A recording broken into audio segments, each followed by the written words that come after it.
Welcome to Spotlight. I'm Liz Waid. And I'm Ryan Geertsma. Spotlight uses a special English method of broadcasting. It is easier for people to understand, no matter where in the world they live.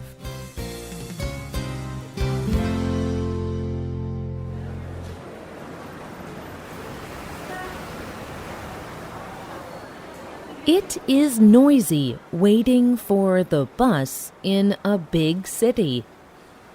The roads are full of cars, taxis, and buses. Crowds of people walk quickly up and down the streets. This busy city is Hong Kong. Hong Kong is famous for its tall buildings. Many of the buildings have advertisements on them. These large pictures show things that cost a lot of money. There are pictures of clothes and jewelry for sale. Then the bus arrives.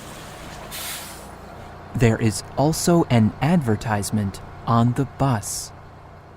It shows a young and beautiful woman named Kelly Mock. She is smiling. Is the advertisement for a television show? Is Kelly Mock a famous singer or actress? No, she is a tutor. She helps students with their schoolwork. Students pay tutors like Kelly Mock to teach them outside of school. Mock is one of Hong Kong's Tutor Queens. Today's Spotlight is on Tutor Kings and Queens.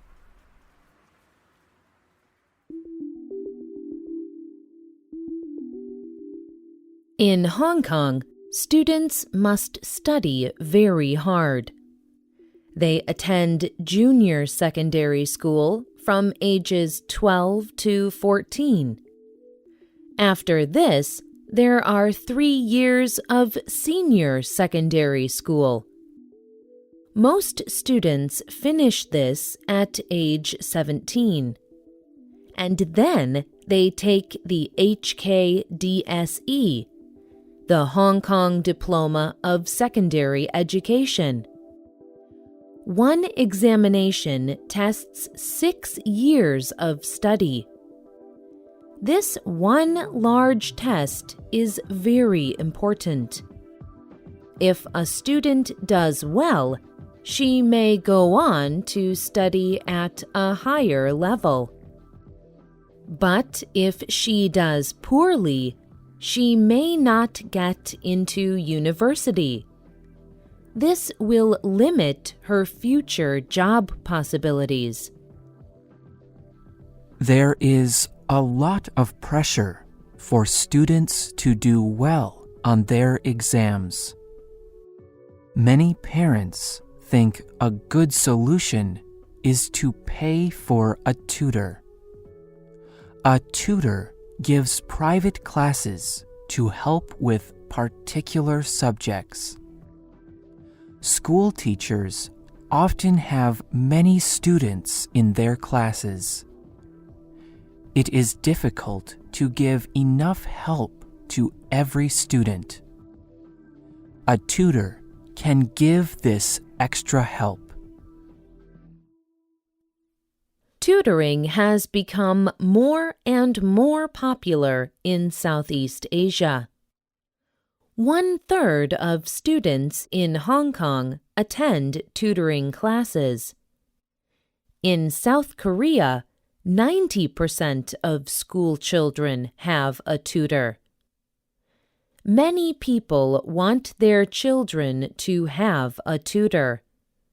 But how do parents choose the right tutor? Kelly Mock told BBC News, There are so many tutors in Hong Kong. students do not know who to choose. So they go for the Tutor Kings and Tutor Queens.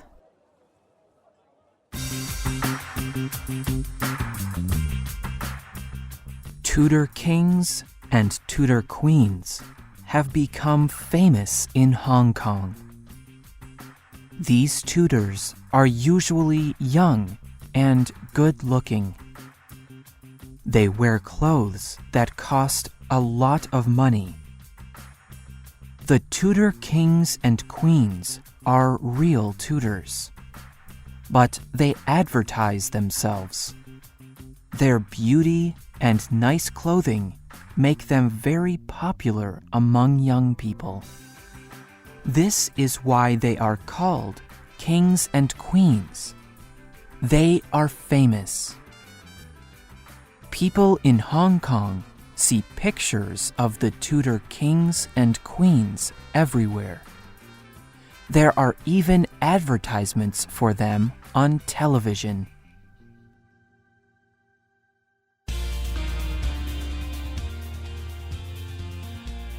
One advertisement is for a school called Beacon College. This school is owned by Richard Ng. He was the first Tutor King. Ng began a tutoring business, but he managed it like a show business. He saw that young people in Hong Kong were interested in people who looked good. So, Ng advertised himself as a famous celebrity. He printed his picture on books and other school supplies. And it worked.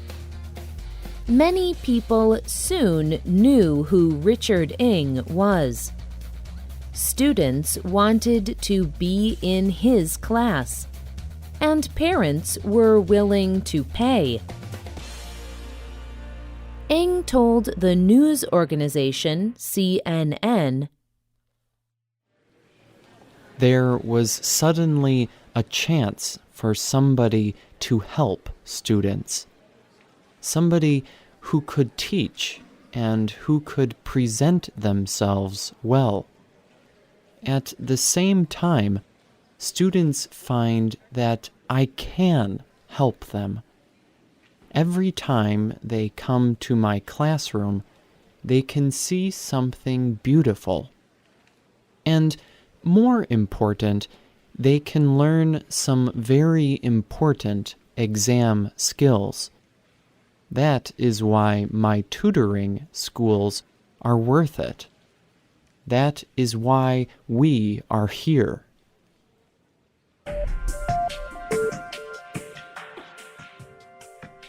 Ng now owns 12 schools in Hong Kong and 1 in Japan. He earns $1.5 million a year.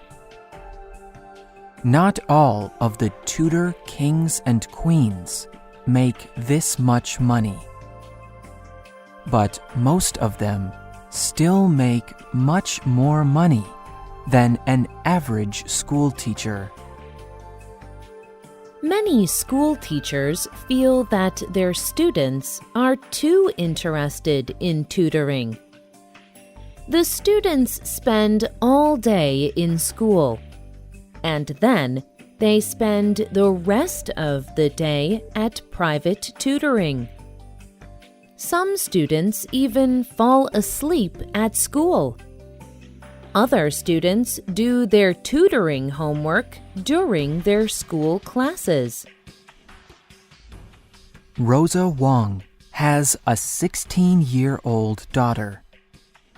Wong does not like the influence of the Tutor Kings and Queens.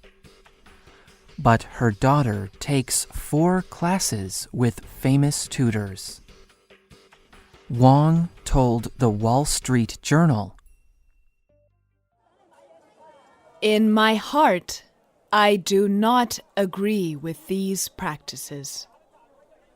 but everyone else takes their classes. If your children do not, you are afraid they will not be able to perform as well as everyone else. Parents feel pressure to let their students go to the Tutor Kings and Queens. Some people think that the tutors are using this pressure in the wrong way. People think that tutors are making money from the students' worries about exams. Richard Ng disagrees. He tells the BBC, Worry comes from the exams themselves. If there was no examination in Hong Kong, they would not come to me. It would not matter what I say or look like. Dr. Catherine Chan is Hong Kong's Deputy Secretary for Education. She is not sure that tutoring is the best way, but she says that students and parents should see if tutoring helps them. Dr. Chan told CNN, I am concerned with how students and parents use the service, whether the money is spent wisely. But if it really helps the students, then I do not have any right to disapprove of it.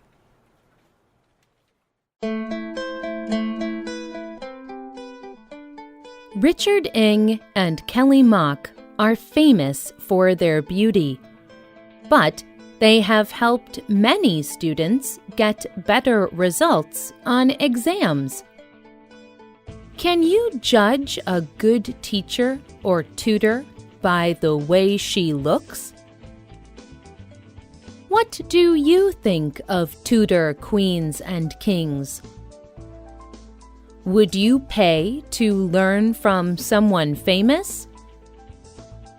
You can leave your comments on our website, or you can email us at radio@radioenglish.net.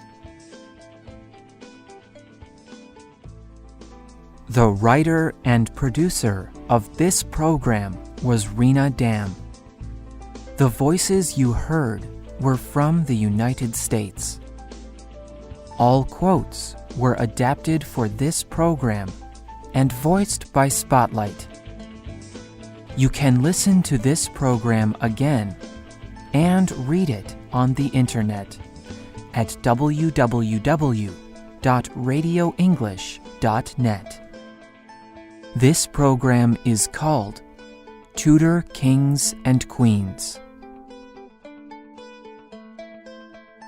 You can also find us on Facebook. Just search for Spotlight Radio. We hope you can join us again for the next Spotlight program. Goodbye.